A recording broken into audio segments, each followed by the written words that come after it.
জীবনের সবচেয়ে সুন্দর অধ্যায়টা কখন শেষ হয়ে গেল বুঝতেই পারিনি।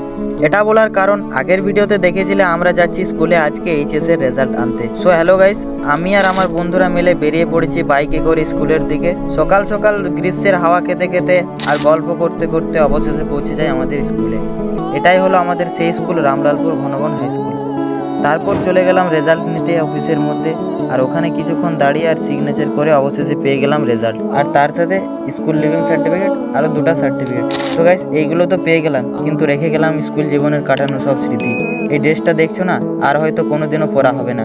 মিস করবো সেই বন্ধুদের সাথে কাটানো দিনগুলো, কোনো কারণ ছাড়াই ঝগড়া, হাসাহাসি, বিনা কারণে ক্লাস বাঙ্ক করা, আড্ডা দেওয়া।